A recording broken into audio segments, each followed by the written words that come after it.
Hello everyone, कैसे हैं आप लोग। आई होप आप लोग बहुत अच्छे होंगे और आप लोग का एग्ज़ाम का तैयारी भी बहुत ही अच्छे से चल रहा होगा। आई होप गाइज आप लोग अपने तैयारी में पूरी तरह से जुड़ चुके होंगे, क्योंकि अब आप लोग के पास जो टाइम है बस 4 दिन ही बच रहे हैं। तो जो भी करना है आप लोग को इन 4 दिन में ही करना है। तो पूरी तरह से आप लोग पढ़ाई में जुड़ जाइए। तो गाइज आज के वीडियो में मैं आप लोग के लिए साइंस से रिलेटेड 50 MCQ क्वेश्चंस लेकर आया हूँ, जो कि आप लोग के लिए मोस्ट इंपॉर्टेंट होने वाला है। तो गाइज इस वीडियो में जो भी मैं क्वेश्चन ला रहा हूँ वो पहले मैं करा चुका हूँ, और कुछ नए क्वेश्चन भी मैंने ऐड किया है। और वो सारा को कंबाइन करके मैं एक वीडियो लेकर आया हूँ, ताकि आपको ज़्यादा ढूंढना ना पड़े, आपको सारा क्वेश्चन एक साथ मिल जाए, जिससे आपका रिवाइज भी हो जाए अच्छे से। तो आप इस वीडियो को बिना स्किप किए पूरा देखिएगा, क्योंकि ये वीडियो आप लोग के लिए काफ़ी ज़्यादा इंपॉर्टेंट होने वाला है।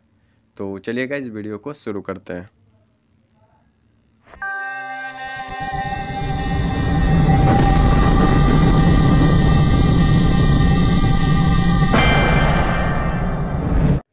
तो चलिए गाइस देखते हैं क्वेश्चन नंबर 1 क्या है।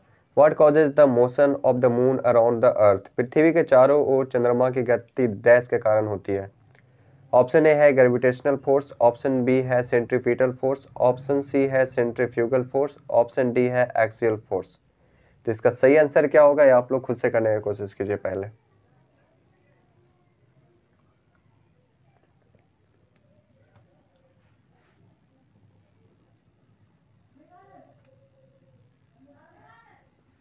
तो गाइस इसका जो सही आंसर होगा वो होगा ऑप्शन ए ग्रेविटेशनल फोर्स। तो ये आप लोग याद रखिएगा। चंद्रमा जो है पृथ्वी का चारों ओर चक्कर लगाता है ग्रेविटेशनल फोर्स के कारण। तो ये आप लोग याद रखिएगा। तो चलिए बढ़ते हैं नेक्स्ट क्वेश्चन की ओर। Question number 2। At which place is the gravitational acceleration zero. निम्न में से किस स्थान पर गुरुत्वीय त्वरण शून्य होता है। ऑप्शन ए है सी लेवल, ऑप्शन बी है सेंट्रल ऑफ अर्थ, ऑप्शन सी है इक्वेटर, ऑप्शन डी है पोल्स। तो इसका सही आंसर क्या होगा ये आप लोग बताने का कोशिश कीजिए। ये सारा क्वेश्चन बहुत ही ज़्यादा इंपॉर्टेंट है गाइस, तो इन क्वेश्चंस को अच्छे से आप लोग याद कर लीजिए।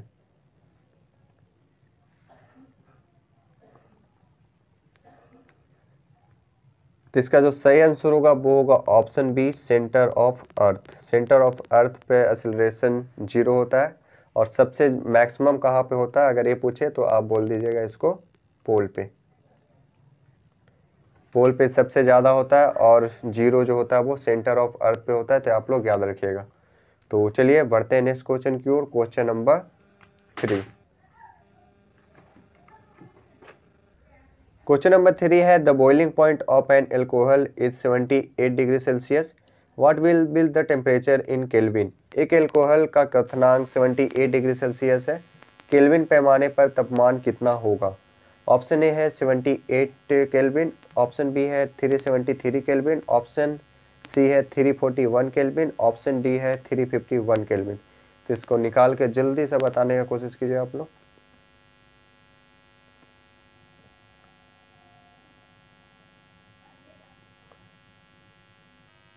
तो गाइस कभी भी ऐसा क्वेश्चन आया आपको कि डिग्री सेल्सियस से आपको केल्विन में जाना है, तो सिंपल आपको क्या करना है, 273 प्लस जितना भी डिग्री सेल्सियस रहेगा उसको ऐड कर देना, तो आपका आंसर आ जाएगा। ठीक है, एक केल्विन में करने के लिए एक फॉर्मूला होता है, तो आप लोग याद रखिएगा। ठीक है, तो इसका जो सही आंसर होगा वो क्या होगा, इसको ऐड करके बताने की कोशिश कीजिए। तो इसको जब ऐड करेंगे तो कितना आ जाएगा, 351 केल्विन। तो इसका सही आंसर होगा ऑप्शन डी। तो आप लोग याद रखिएगा। एक और रिलेशन होता है गाइस फ़ारेनहाइट, केल्विन और डिग्री सेल्सियस का। तो फॉर्मूला मैं आप लोग को बता देता हूँ। कभी भी कोई भी क्वेश्चन आएगा कि मान लीजिए आपको फ़ारेनहाइट से केल्विन में जाना है, या फिर डिग्री सेल्सियस में जाना है, या फिर डिग्री सेल्सियस को फ़ारेनहाइट में करना है, तो सारा क्वेश्चन आपको इस फॉर्मूले से हो जाएगा। ठीक है, तो मैं फॉर्मूले को लिख देता हूँ यहाँ पे।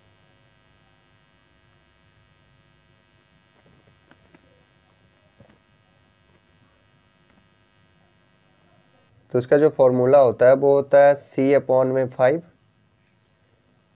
C/5 equal to F-32/9 equal to K-273/5। तो इस रिलेशन को याद कर लीजिए। ठीक है, कभी भी कोई भी कन्वर्ट करने वाला आएगा तो आप इस फॉर्मूले से बना लीजिएगा, ठीक है। मान लीजिए आपको डिग्री सेल्सियस दिया हुआ, फ़ारेनहाइट निकालना है, तो बस डिग्री सेल्सियस की जगह पे वैल्यू पुट कीजिए, आपको फ़ारेनहाइट निकल जाएगा। अगर मान लीजिए फ़ारेनहाइट में दिया, केल्विन में करना है, तो इसको हाइड कर लीजिए और ये दोनों को के बीच के रिलेशन कीजिए और जिसका वैल्यू दिया है उसको पुट कीजिए, तो दूसरा आपको निकल जाएगा। तो मेन आपको इस फॉर्मूले को याद रखना है, ठीक है। इसी से सारा चीज़ यहाँ पे निकल जाएगा। तो आई होप आपको समझ में आया होगा, ठीक है। तो चलिए बढ़ते हैं अब नेक्स्ट क्वेश्चन की ओर, क्वेश्चन नंबर 4। तो चलिए गए देखते हैं क्वेश्चन नंबर 4 क्या है। Water keeps in earthen vessels remain cool even in summer due to. मिट्टी के बर्तन में रखा जल गर्मियों में भी डैश के कारण ठंडा रहता है। ऑप्शन ए है ट्रांसपीरेशन, ऑप्शन बी है कंडेंसेशन, ऑप्शन सी है ट्रांसफॉर्मेशन, ऑप्शन डी है इवोपरेशन। तो इसका सही आंसर क्या होगा ये आप लोग बताने का कोशिश कीजिए। तो इसका जो सही आंसर होगा वो होगा ऑप्शन डी, इवोपरेशन। इवोपरेशन की वजह से गर्मियों में जो घड़े में पानी रखा जाता है वो ठंडा रहता है, तो आप लोग याद रखिएगा। तो चलिए बढ़ते हैं नेक्स्ट क्वेश्चन की ओर, क्वेश्चन नंबर 5। क्वेश्चन नंबर 5 है, on which principle does a refrigerator operate. Refrigerator निम्नलिखित में से किस सिद्धांत पर काम करता है। ऑप्शन ए है सेंट्रीपिटल, ऑप्शन बी है ऑस्मोसिस, ऑप्शन सी है डिफ्यूजन, ऑप्शन डी है इवोपरेशन। तो इसका सही आंसर क्या होगा ये आप लोग बताने का कोशिश कीजिए। तो गाइज रेफ्रिजरेटर जो है वो इवोपरेशन के सिद्धांत पे कार्य करता है, तो आप लोग याद रखिएगा। तो चलिए बढ़ते हैं हम नेक्स्ट क्वेश्चन की ओर, question number 6। Guys question number 6 है, what colour is inside a solar cooker. सौर कुकर के अंदर का रंग क्या होता है। ऑप्शन ए है सफ़ेद, ऑप्शन बी है नीला, ऑप्शन सी है काला, ऑप्शन डी है भूरा। तो इसका सही आंसर क्या होगा ये आप लोग बताने का कोशिश कीजिए। तो इसका जो सही आंसर होगा वो होगा ऑप्शन सी, काला।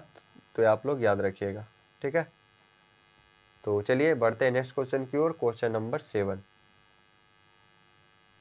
क्वेश्चन नंबर 7 है, the freezing point of water is. पानी का हिमांक बिंदु डैश है। ऑप्शन ए है 40 डिग्री फ़ारेनहाइट, ऑप्शन बी है 34 डिग्री फ़ारेनहाइट, ऑप्शन सी है 42 डिग्री फ़ारेनहाइट, ऑप्शन डी है 32 डिग्री फ़ारेनहाइट। ये आपको फ़ारेनहाइट में बताना है कि वाटर का जो फ्रीजिंग पॉइंट है वो कितना होता है। तो आप लोग बताने की कोशिश कीजिए।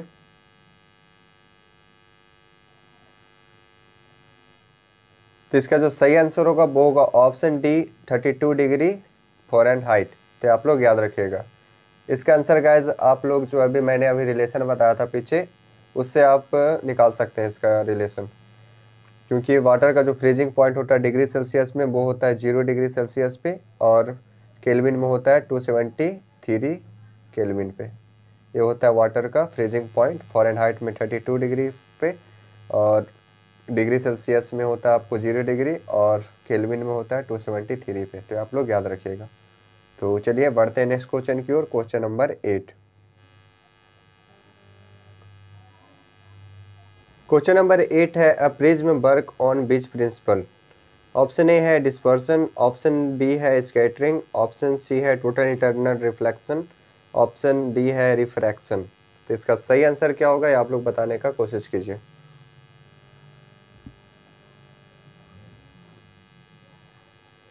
तो इसका जो सही आंसर होगा वो होगा option c, total internal reflection, ठीक है। तो प्रिज्म जो होता है वो वर्क करता है टोटल इंटरनल रिफ्लेक्शन पे, तो आप लोग याद रखिएगा। तो चलिए बढ़ते हैं नेक्स्ट क्वेश्चन की ओर, क्वेश्चन नंबर 9। क्वेश्चन नंबर 9 है, among the flowing which medium has the lowest reflective index. निम्न में से किस माध्यम का अपवर्तनांक सबसे कम होता है। ऑप्शन ए है पेट्रोल, ऑप्शन बी है हवा, ऑप्शन सी है तेल, ऑप्शन डी है हीरा। तो इसका सही आंसर क्या होगा ये आप लोग बताने का कोशिश कीजिए।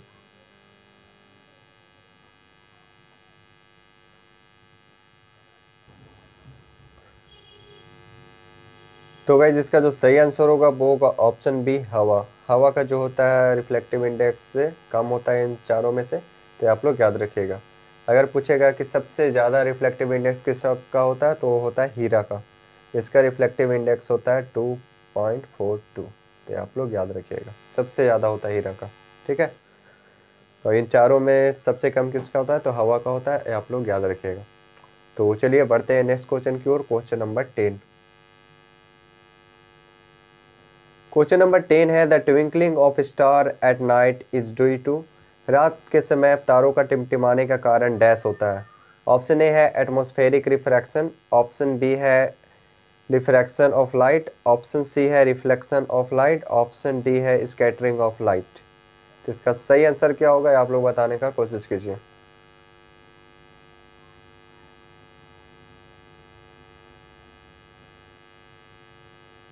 तो गाइस इसका जो सही आंसर होगा वो होगा ऑप्शन ए एटमॉस्फेरिक रिफ्रैक्शन। तो आप लोग याद रखिएगा, काफ़ी ज़्यादा इंपॉर्टेंट क्वेश्चन है। जो स्टार ट्विंकल करता है वो किस कारण से करता है, रिफ्रैक्शन के कारण करता है, ठीक है, एटमॉस्फेरिक रिफ्रैक्शन। तो आप लोग याद रखिएगा। तो चलिए बढ़ते हैं नेक्स्ट क्वेश्चन की ओर, क्वेश्चन नंबर 11। क्वेश्चन नंबर 11 है which of the following is not a example of reflection of light, निम्नलिखित में से कौन सा प्रकाश के अपवर्तन का उदाहरण नहीं है। ऑप्शन ए है formation of rainbow, option B है ट्विंकल ऑफ स्टार्स, ऑप्शन सी है formation of an image by the human eyes, option D है the red colour of the scattering sun. तो इसका सही आंसर क्या होगा, ये आप लोग बताने का कोशिश कीजिए।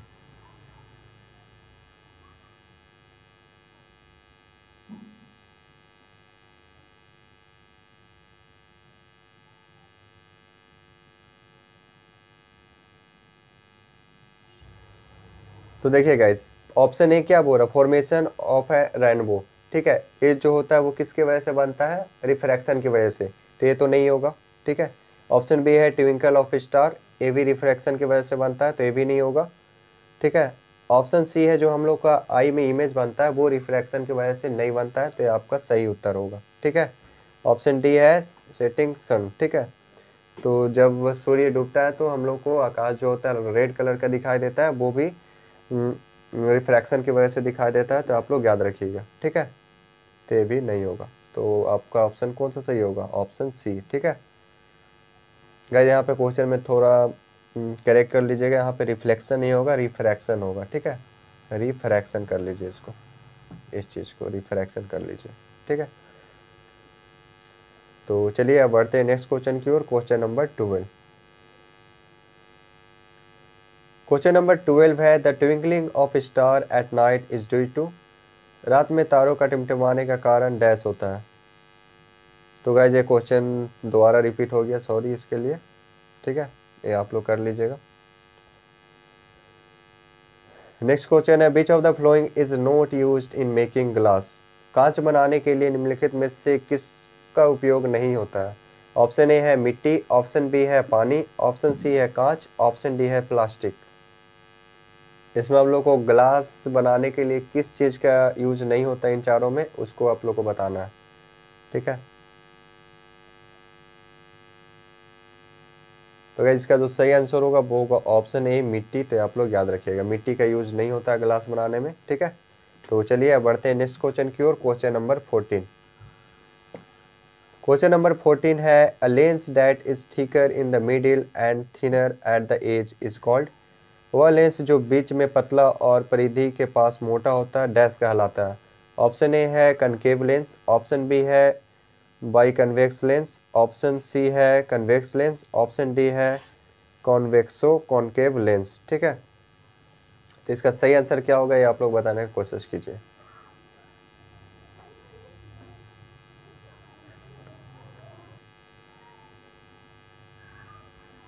तो देखिए गाइस, आपसे क्वेश्चन में पूछा गया कि इस टाइप का जो एक लेंस होता है, इस टाइप का लेंस, ठीक है, जिसका बीच में क्या होता है, पतला होता है और साइड का जो किनारा होता है वो मोटा होता है, तो कौन सा लेंस होता है। तो गाइस ये जो होता है वो कनकेव लेंस होता है, ठीक है, कनकेव लेंस। तो आपसे यही पूछा गया है, तो आपका आंसर जो होगा कनकेव लेंस होगा, ठीक है। अगर बोलता कि अगर बीच में मोटा होता और साइड में पतला होता है, ठीक है, तो वो हो जाता आपका कन्वेक्स लेंस। तो ये भी आप लोग याद रखिएगा, ठीक है। ये होता है कनकेव लेंस और ये होता है कन्वेक्स लेंस। तो चलिए बढ़ते हैं नेक्स्ट क्वेश्चन की ओर, क्वेश्चन नंबर 15। क्वेश्चन नंबर 15 है which of the following is a poor conductor of heat, निम्नलिखित में से कौन सा एक उष्मा का कुचालक है। ऑप्शन ए है एल्युमिनियम, ऑप्शन बी है कॉपर, ऑप्शन सी है कांच, ऑप्शन डी है चांदी। तो इसमें आपको बताना है कि हीट का पुअर कंडक्टर कौन सा है इन चारों में से, ये आप लोग को बताना है। तो देखिए गाइस, एल्युमिनियम जो होता है वो अच्छा कंडक्टर होता है हीट का, ठीक है, तो ये तो नहीं होगा। ऑप्शन बी है कॉपर, कॉपर भी होता है हीट का अच्छा कंडक्टर, ये भी नहीं होगा। कांच, कांच जो होता है वो पुअर कंडक्टर होता है, आप लोग याद रखिएगा। चांदी जो होता है अच्छा कंडक्टर होता है, तो ये भी नहीं होगा, ठीक है। तो आपका जो सही आंसर होगा वो होगा कांच, ठीक है, ऑप्शन सी, तो ये आप लोग याद रखिएगा। तो चलिए गाइस देखते हैं क्वेश्चन नंबर 16 क्या है। किसी वस्तु में किसकी उपस्थिति के कारण वह विद्युत का सुचालक बनता है? Due to the presence of which substance it's become a good conductor of electricity. Option ए है पॉजिट्रॉन, ऑप्शन बी है प्रोटॉन, ऑप्शन सी है इलेक्ट्रॉन, ऑप्शन डी है न्यूट्रॉन। तो इसका सही आंसर क्या होगा ये आप लोग बताने का कोशिश कीजिए।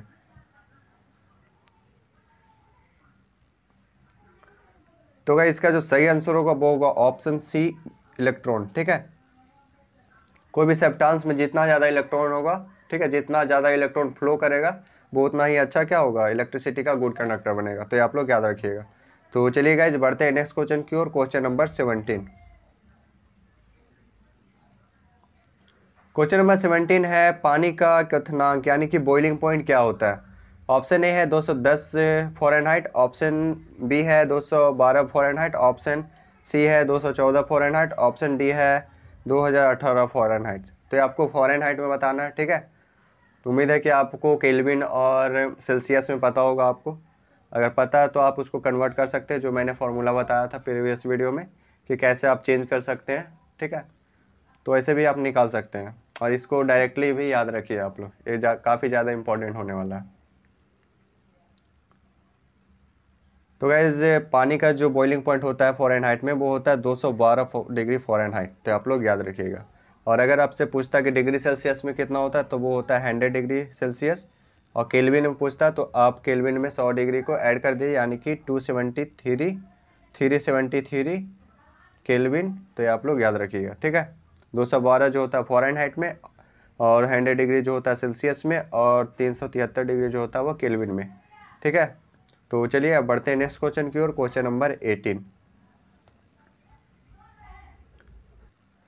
क्वेश्चन नंबर 18 है हिमीकरण तापमान पर पानी के पाइप फट जाते हैं, ऐसा किस कारण से होता है? Water pipe burst at freezing temperature, this happen because of. Option ए है एक्सपेंशन, ऑप्शन बी है ह्यूमिडिफिकेशन, ऑप्शन सी है कॉन्ट्रैक्शन, ऑप्शन डी है प्रिसिपिटेशन, ठीक है। तो इसका सही आंसर क्या होगा ये आप लोग बताने का कोशिश कीजिए।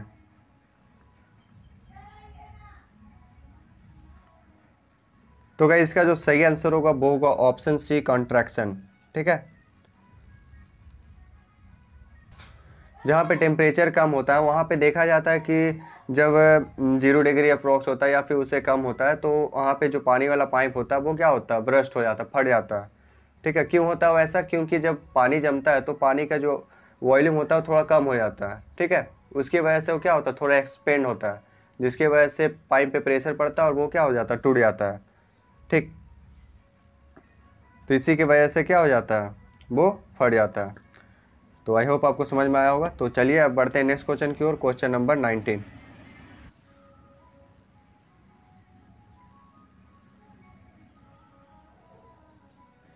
क्वेश्चन नंबर 19 है किसी तरल की समान मात्रा के लिए निम्नलिखित में से किस प्रक्रिया की गति सबसे धीमी होगी? विच of the flowing process will be the slowest for the same volume of the liquid? Option A है बॉइलिंग, ऑप्शन बी है कंडेंसेशन, ऑप्शन सी है एवोपरेशन, ऑप्शन डी है फ्रीजिंग। सबसे स्लो प्रोसेस किस में होता है?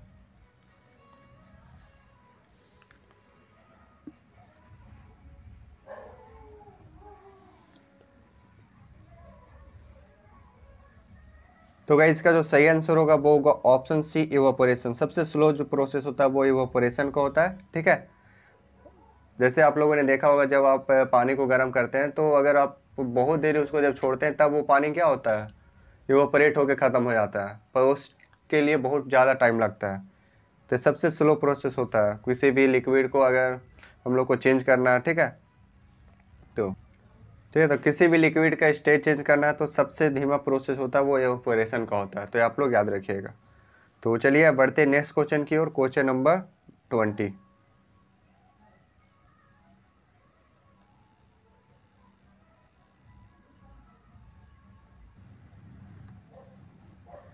क्वेश्चन नंबर 20 है, जब पानी में साधारण नमक मिलाया जाता है तो पानी के क्वथनांक बिंदु और हिमांकन बिंदु में क्या परिवर्तन आता है? When common salt is mixed in water, the boiling point and freezing point of water. Option A है विल इंक्रीज, ऑप्शन बी है डिक्रीज, ऑप्शन सी है will decrease and increase respectively, option D है इंक्रीज एंड डिक्रीज रिस्पेक्टिवली। इसमें आपको बताना है कि जब हम लोग पानी में क्या करते हैं, नमक मिलाते हैं, तो उसका बॉइलिंग पॉइंट और फ्रीजिंग पॉइंट में क्या परिवर्तन आता है। ठीक है, बॉइलिंग पॉइंट क्या होता है, इंक्रीज होता है या डिक्रीज होता है, और फ्रीजिंग पॉइंट क्या होता है, इंक्रीज या डिक्रीज होता है, आप लोग को बताना है।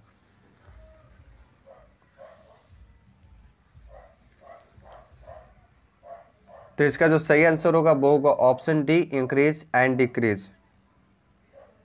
क्या होगा, इंक्रीज एंड डिक्रीज। ठीक है, जब पानी में हम लोग नमक मिलाते हैं तो उसका जो बॉइलिंग पॉइंट होता है वो क्या हो जाता है, इंक्रीज हो जाता है, और फ्रीजिंग पॉइंट जो होता है वो डिक्रीज हो जाता है। तो आप लोग याद रखिएगा। तो चलिए अब बढ़ते हैं नेक्स्ट क्वेश्चन की ओर। क्वेश्चन नंबर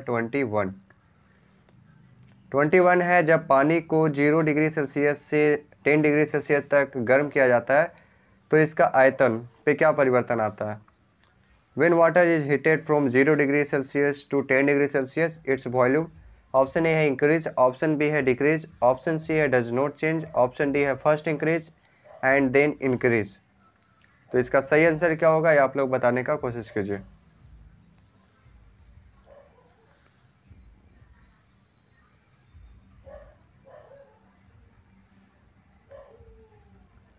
तो इसका जो सही आंसर होगा वो होगा ऑप्शन डी, पहले तो डिक्रीज होगा, उसके बाद उसका वॉल्यूम जो होगा वो इंक्रीज होगा। ठीक है, तो आप लोग याद रखिएगा। तो चलिए बढ़ते हैं नेक्स्ट क्वेश्चन की ओर। Question number 22। क्वेश्चन नंबर 22 है, चंद्र ग्रहण होता है, लूनर इक्लिप्स ओकर्स। ऑप्शन ए है on the day of amavasya, option B है on the day of half moon, option सी है on the day of full moon, option D है on new moon and full moon day. तो इसका सही answer क्या होगा, आप लोग बताने का कोशिश कीजिए कि चंद्र ग्रहण किस दिन होता है। ठीक है, अमावस्या का दिन होता है, या अर्धचंद्र के दिन, या फिर पूर्णिमा के दिन, या फिर अमावस्या एवं पूर्णिमा के दिन। ठीक है,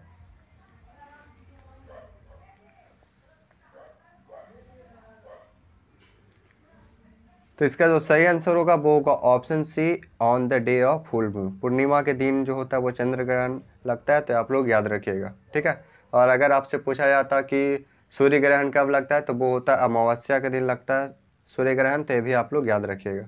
ठीक है, तो चलिए अब बढ़ते हैं नेक्स्ट क्वेश्चन की ओर। Question number 23।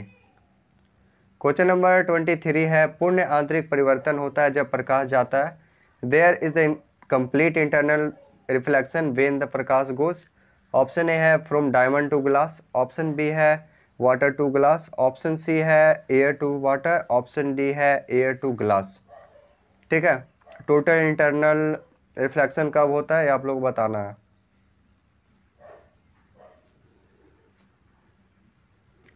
तो इसका जो सही आंसर होगा वो होगा ऑप्शन ए, जब लाइट हीरे से कांच में जाता है तो वहाँ पे क्या होता है, टोटल इंटरनल रिफ्लेक्शन। तो आप लोग याद रखिएगा, पूर्ण आंतरिक परिवर्तन।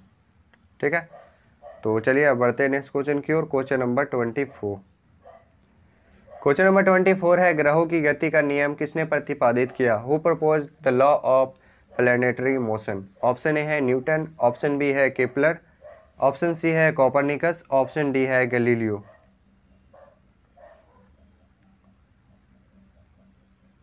तो इसका जो सही आंसर होगा वो होगा ऑप्शन बी, केपलर। केपलर ने ग्रहों की गति का नियम दिया था, तो आप लोग याद रखिएगा। तो चलिए बढ़ते हैं नेक्स्ट क्वेश्चन की ओर। Question number 25। क्वेश्चन नंबर 25 है, ध्वनि का एक अभिकक्षण तरत्व पिच है जो निर्भर करता है किसके? On characteristic of sound is pitch which depends on. जो पिच होता है साउंड में वो किस पे डिपेंड करता है? इंटेंसिटी पे, क्वालिटी पे, ठीक है, या फिर फ्रीक्वेंसी पे, या फिर none of this.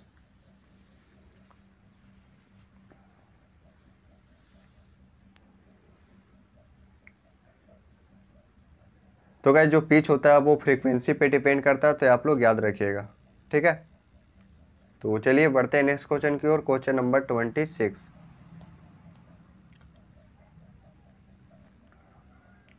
Question number 26 है, the image what we see on the screen is found by the actual intersection of reflected rays it's happens. जो स्क्रीन पे इमेज दिखाया जाता है वो किस तरह का होता है, ठीक है, वर्चुअल होता है, इमेजिनरी होता है, या प्रोबेबल होता है, या फिर रियल होता है, क्या होता है?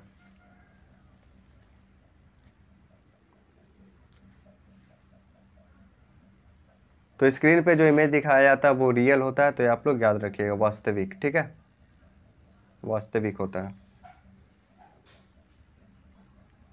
तो ये आप लोग याद रखिएगा।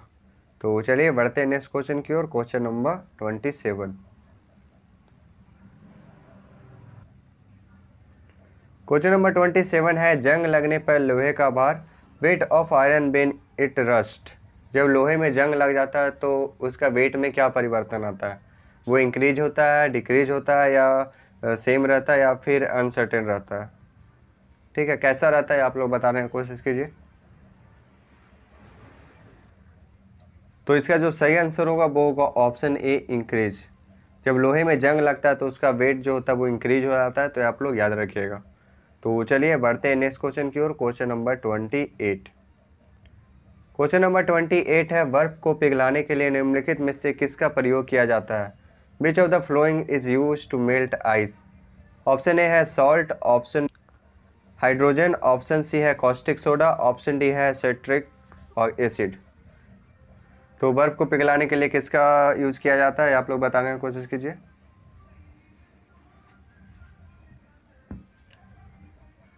तो गाइज बर्फ को पिघलाने के लिए हम लोग सॉल्ट का यूज करते हैं, तो आप लोग याद रखिएगा, ठीक है। तो चलिए बढ़ते हैं नेक्स्ट क्वेश्चन की ओर, क्वेश्चन नंबर 29। क्वेश्चन नंबर 29 है, परमाणु संख्या के आधार पर तत्वों का वर्गीकृत किसने किया? Who classified element on the basis of atomic number? Option A है मोस्ले, ऑप्शन बी है डेवेनायर, ऑप्शन सी है न्यूलैंड, ऑप्शन डी है मेंडलीव्स। तो इसका जो सही आंसर होगा वो होगा ऑप्शन ए, मोस्ले, ठीक है। मोस्ले साहब ने एटॉमिक नंबर के हिसाब से क्लासीफाइड किया था, तो आप लोग याद रखिएगा। और अगर आपसे पूछता कि एटॉमिक मास पे किसने क्लासीफाई किया था, तो वो क्या था, मेंडलीव ने, तो ये भी आप लोग याद रखिएगा। तो चलिए बढ़ते हैं नेक्स्ट क्वेश्चन की ओर, क्वेश्चन नंबर 30।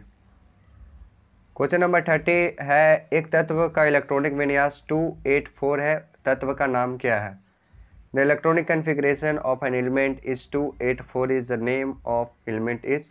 ऑप्शन ए है पोटेशियम, ऑप्शन बी है सिलिकॉन, ऑप्शन सी है मैग्नीशियम, ऑप्शन डी है सोडियम।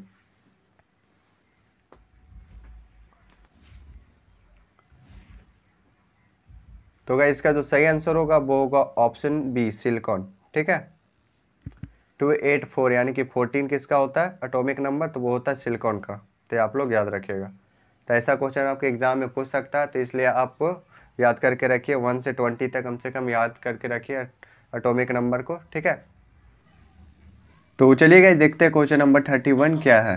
मधुमक्खी के डंक से एक अम्ल छूटता है जिसके कारण दर्द और जलन होती है, वह अंतःक्षेपित अम्ल कौन सा है? The bee sting release an acid which causes pain and burning.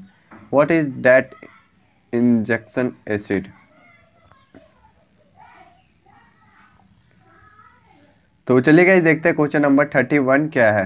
मधुमक्खी के डंक से एक अम्ल छूटता है जिसके कारण दर्द और जलन होती है, वह अंतःक्षेपित अम्ल कौन सा है? The bee sting release an acid which causes pain and burning.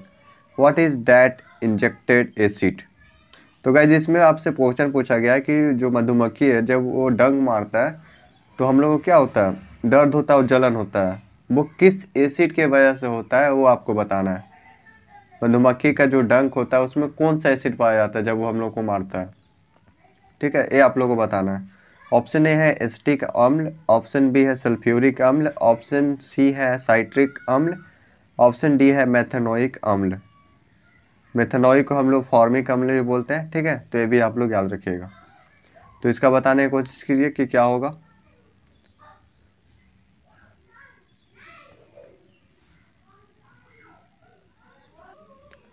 तो इसका जो सही आंसर होगा वो होगा ऑप्शन डी, मेथनॉइक अम्ल, ठीक है। मधुमक्खी का डंग या फिर चींटी का डंग, ठीक है, ये सब का जब डंग वाला ज़्यादा क्वेश्चन आता है तो इसमें क्या होता है, मेथनॉइक अम्ल ही पाया जाता है, ठीक है। या फिर चींटी का डंग हो गया या फिर बिच्छू का डंग हो गया, वो सब में क्या होता है, मेथनोइक अम्ल होता है। ठीक है, इसको हम लोग फॉर्मिक एसिड भी बोलते हैं, तो ये भी आप लोग याद रखिएगा। यहाँ पे देखिए कुछ का लिस्ट मैंने यहाँ पे लिख दिया, जिससे आपको पता चल जाए कि किस में क्या पाया जाए। जैसे सिरका में क्या एसिटिक अम्ल होता है, प्रोटीन में क्या होता है अमीनो अम्ल होता है। ठीक है, आई होप कि आपको अच्छा से विजुअल होगा ये चीज़। ठीक है, अगर विजुअल नहीं है तो आप हमें कमेंट में बोल दीजिएगा कि विजुअल नहीं है, हम इसको टेलीग्राम में सेंड कर देंगे। ठीक है, और गाइज अगर आप हमारे टेलीग्राम ग्रुप से नहीं जुड़े हैं तो आप उससे जुड़ जाइए। ठीक है, क्योंकि जितना भी इम्पोर्टेंट जो भी टॉपिक होता है कुछ, तो वो सारा चीज़ मैं वहाँ पे ही भेजता हूँ टेलीग्राम पे ही, जिससे आप लोगों को काफ़ी ज़्यादा हेल्प होता है। ठीक है, तो अगर आपको ये विजुअल नहीं होगा तो आप बताइएगा कमेंट में, मैं उसको टेलीग्राम पे सेंड कर दूंगा, और भी कुछ इंपॉर्टेंट टर्म्स। ठीक है, तो अब चलिए बढ़ते हैं नेक्स्ट क्वेश्चन की ओर। Question number 32। क्वेश्चन नंबर 32 है, निम्नलिखित में से कौन सा मिलान सही नहीं है? Which of the flowing matching is not correct? Option A है रक्त का पीएच वैल्यू 7.4, ऑप्शन बी है शुद्ध जल का पीएच 7.5, ऑप्शन सी है सिरके का पीएच 2.2, ऑप्शन डी है दूध का पीएच 6.6। इसमें आपको पूछा गया है कि कौन सा सही मैचिंग नहीं है। ठीक है, इस समय से सारा सही है। ठीक है, बस आपको खोजना है कि कौन सा एक जो है वो गलत बता रहा। ठीक है, तो इसको हम लोग ऑप्शन से ही करना पड़ेगा हम लोग को। जैसे देखिए, रक्त का पीएच क्या होता है, पीएच वैल्यू कितना होता है 7.4, यानी कि ये तो सही है। ठीक है, ऑप्शन सी है सिरके का पीएच 2.2, तो ये भी सही है, इतना ही होता है इसका सिरके का। दूध का पीएच 6.6, ये भी सही है।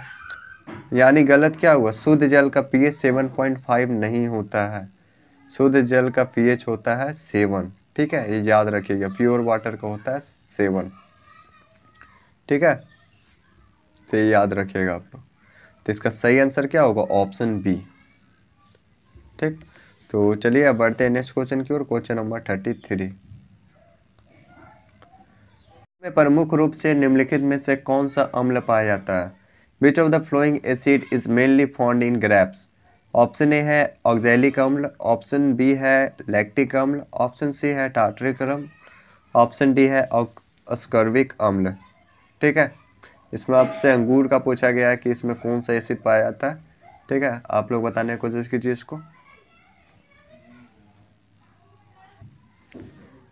तो इसका जो सही आंसर होगा वो होगा ऑप्शन सी टार्टरिक अम्ल। ठीक है, टार्टरिक एसिड इसका जो होगा सही आंसर होगा। ठीक है, तो मैंने जो पीछे एक लिस्ट दिया था उसमें भी सारा चीज़ का दिया हुआ था, तो उसको अगर आप याद कर लेते हैं तो उससे सारा क्वेश्चन आपका हो जाएगा। ठीक है, तो उसको आप लोग याद कर लीजिएगा। तो अब चलिए बढ़ते हैं नेक्स्ट क्वेश्चन की ओर। Question number 34।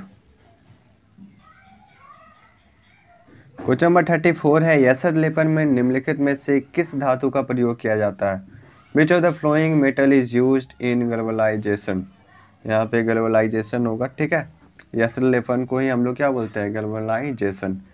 यानी कि किसी मेटल पे उसको बचाने के लिए हम लोग क्या करते हैं, कुछ दूसरा मेटल का उस पर क्या करते हैं, पेंट कर देते हैं। ठीक है, जिससे वो क्या लॉन्ग लास्टिंग हो जाता है, ज़्यादा टिकता है। तो किस मेटल का यूज करते हैं इसमें से?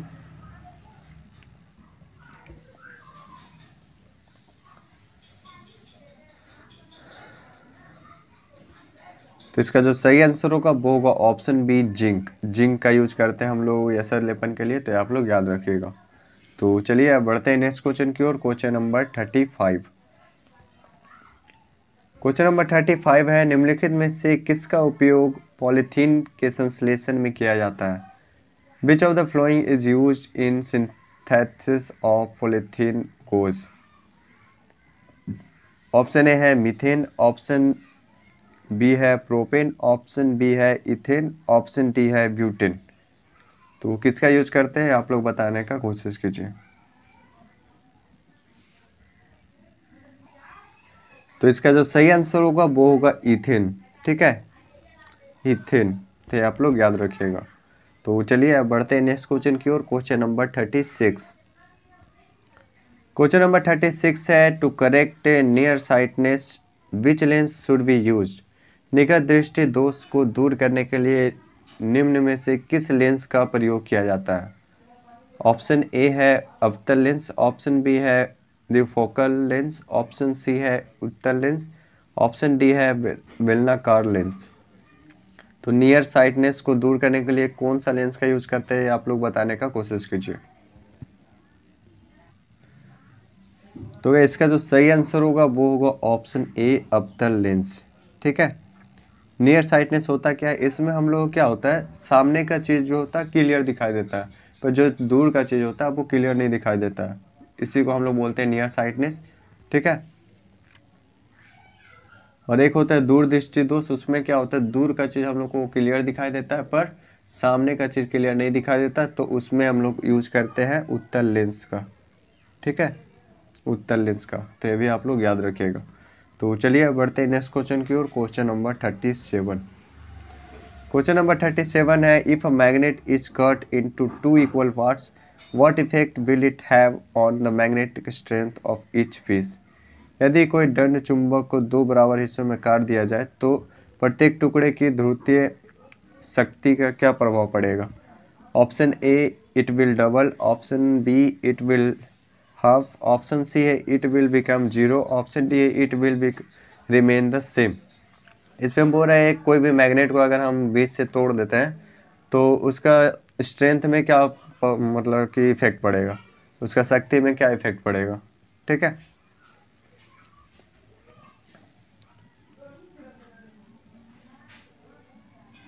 तो इसका जो सही आंसर होगा वो होगा option D it will remain same. इसका जो शक्ति है मैग्नेट का पावर, उस पर कोई इफेक्ट नहीं पड़ेगा। ठीक है, जैसा पहले था वैसा ही फिर वापस हो जाएगा। ठीक है, चाहे उसको कितना टुकड़ा कीजिए आप लोग। तो चलिए बढ़ते हैं नेक्स्ट क्वेश्चन की ओर। क्वेश्चन नंबर 38 है, how is the sound of bat described. चमगादड़ की ध्वनि कैसी होती है। ऑप्शन ए है ऑडिबल, ऑप्शन बी है पैरासोनिक, ऑप्शन सी है इंफ्रासोनिक, ऑप्शन डी है अल्ट्रासोनिक।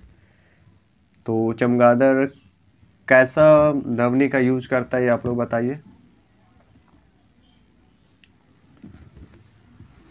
तो इसका जो सही आंसर होगा वो होगा ऑप्शन डी अल्ट्रासोनिक वेव का यूज करता है चमगादड़। ठीक है, तो ये आप लोग याद रखिएगा अल्ट्रासोनिक वेव। और ऑडिबल रेंज कितना होता है, तो ऑडिबल रेंज होता है 20 से 20,000 हर्ट्ज। ठीक है, तो ये भी आप लोग याद रखिएगा।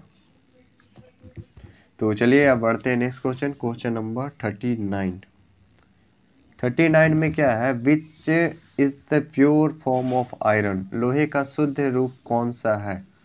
ऑप्शन ए है स्टील, ऑप्शन बी है रफ आयरन, ऑप्शन सी है पिग आयरन, ऑप्शन डी है कास्ट आयरन। तो लोहे का प्योर फॉर्म बता रहा है कि क्या होता है। तो इसका जो सही आंसर होगा वो होगा option B rough iron. Rough iron जो होता है वो प्योर फॉर्म होता है आयरन का, तो आप लोग याद रखिएगा। तो चलिए अब बढ़ते हैं नेक्स्ट क्वेश्चन की ओर। क्वेश्चन नंबर 40 है, what is needed for the rusting of iron. लोहे में जंग लगने के लिए किसका आवश्यकता होता है। ठीक है, ऑप्शन ए है oxygen and water, option B है ऑक्सीजन एंड फायर, ऑप्शन सी है copper and carbon dioxide, option D है कॉपर एंड ऑक्सीजन। लोहे में जंग लगने के लिए क्या चीज़ का जरूरत होता है ये आप लोग बताइए। तो इसका जो सही आंसर होगा वो होगा option A oxygen and water. लोहे में जंग लगने के लिए ज़रूरत होता है ऑक्सीजन एंड वाटर का। ठीक है, जहाँ भी ये दोनों चीज़ मिल जाएगा लोहे को, वहाँ पे क्या हो जाएगा, लोहे में जंग लग जाएगा। ठीक है, बढ़ते हैं नेक्स्ट क्वेश्चन की ओर। क्वेश्चन नंबर 41 है, tear gas used by the police to disperse crowd to primarily composed of which gas. भीड़ को तितर बितर करने के लिए पुलिस द्वारा इस्तेमाल किए जाने वाले अश्रु गैस क्या होती है। ऑप्शन ए है कार्बन डाइऑक्साइड, ऑप्शन बी है फॉस्फिन, ऑप्शन सी है हाइड्रोजन, ऑप्शन डी है कार्बन मोनोऑक्साइड। टीयर गैस, आंसू गैस किसको बोलते हैं आप लोग को बताना है। ठीक है, क्वेश्चन में पूछा गया है कि कोई भीड़ को शांत कराने के लिए या फिर उसको भीड़ को हटाने के लिए पुलिस द्वारा क्या किया जाता है, एक गैस फेंका जाता है। ठीक है, तो उस गैस की वजह से क्या होता है, लोगों का आंखों में आंसू आ जाता है और लोग बेचैन हो जाते हैं। तो किस गैस का यूज किया जाता है उसमें, ये आप लोग बताना। तो इसका जो सही आंसर होगा वो होगा ऑप्शन डी, कार्बन मोनोऑक्साइड। ठीक है, टीयर गैस के रूप में यूज करते हैं हम लोग कार्बन मोनोऑक्साइड का, तो आप लोग याद रखिएगा। तो चलिए बढ़ते हैं नेक्स्ट क्वेश्चन की ओर, क्वेश्चन नंबर 42। क्वेश्चन नंबर 42 है, in the process of cooking oil turning into ghee what transformation ओकर। खाना पकाने का तेल वनस्पति घी में किस प्रक्रिया द्वारा बदलता है? ऑप्शन ए है क्रिस्टलाइजेशन, ऑप्शन बी है सॉलिडिफिकेशन, ऑप्शन सी है हाइड्रोजिनेशन, ऑप्शन डी है ऑक्सीडेशन।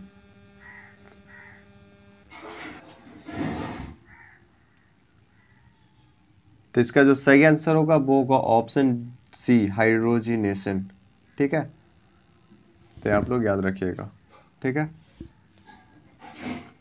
नेक्स्ट क्वेश्चन है, the speed of sound in the air decrease with an increase in temperature, decrease with decrease in temperature, increase with decrease in temperature, option D है none of this. ठीक है, पूछ रहा हवा में sound का speed क्या होता है? ताप के बढ़ने से घटता है, ताप के बढ़ने से घटता है, ताप के घटने से घटता है, या ताप के घटने से बढ़ता है, या फिर इनमें में से कोई नहीं। तो देखो इसमें ऑप्शन बी होगा इसका। ठीक है, टेम्परेचर को घटने से क्या होता है? स्पीड भी घटता है। ठीक है, अगर टेम्परेचर बढ़ेगा तो साउंड का स्पीड भी इंक्रीज होगा। ठीक है, तो आप लोग याद रखिएगा। तो चलिए अब बढ़ते हैं नेक्स्ट क्वेश्चन की ओर, question number 44। Sonar is primarily used by, sonar अधिकांश प्रयोग में लाया जाता है। ऑप्शन ए है mariners, option B astronauts, option C engineers, option D है ऑल ऑफ द एबव। तो इसका जो सही आंसर होगा वो होगा ऑप्शन ए, मरीनर्स। नाविकों द्वारा ज़्यादा यूज किया जाता है सोनार का ज़्यादा। ठीक है, सोनार का यूज करके क्या कर सकते हैं नाविक? समुद्र का गहराई को नापते हैं। ठीक है, तो आप लोग याद रखिएगा। तो चलिए बढ़ते हैं नेक्स्ट क्वेश्चन की ओर, क्वेश्चन नंबर 45। क्वेश्चन नंबर 45 है, in a glass with ice floating in water what happened to the water level when the ice completely melt. एक गिलास में पानी का बर्फ तैरा, एक बर्फ पूर्णतः पिघल जाए तो पानी का तल क्या होगा? ठीक है, इसमें पूछा गया है गिलास में पानी भरा हुआ, उसमें एक बर्फ तैर रहा। ठीक है, जब वो बर्फ पिघल जाएगा तो पानी का लेवल में क्या परिवर्तन आएगा? ऑप्शन ए है राइज करेगा, ऑप्शन बी है फॉल करेगा, ऑप्शन सी है रिमेन अनचेंज रहेगा, या फिर ऑप्शन डी है rise first and then fall, पहले बढ़ेगा बाद में घटेगा। तो क्या होगा इसका? तो इसका जो सही आंसर होगा वो होगा ऑप्शन सी, रिमेन अनचेंज। क्या होगा? Remain unchange. ऐसा क्यों हुआ? देखिए, एक गिलास भरा हुआ, उसमें पहले से आइस फ्लोट कर रहा है, पहले से डाला नहीं गया है। ठीक है, पहले से आइस को डाला गया तो क्या हो गया है, जितना उसको डिस्प्लेस करना था पानी को पहले से डिस्प्ले कर चुका है, डिस्प्लेस। ठीक है, तो अब वो जब पिघलेगा तो वो क्या करेगा? सिंपली अपना लेवल में ही रहेगा। ठीक है, तो आप लोग याद रखिएगा।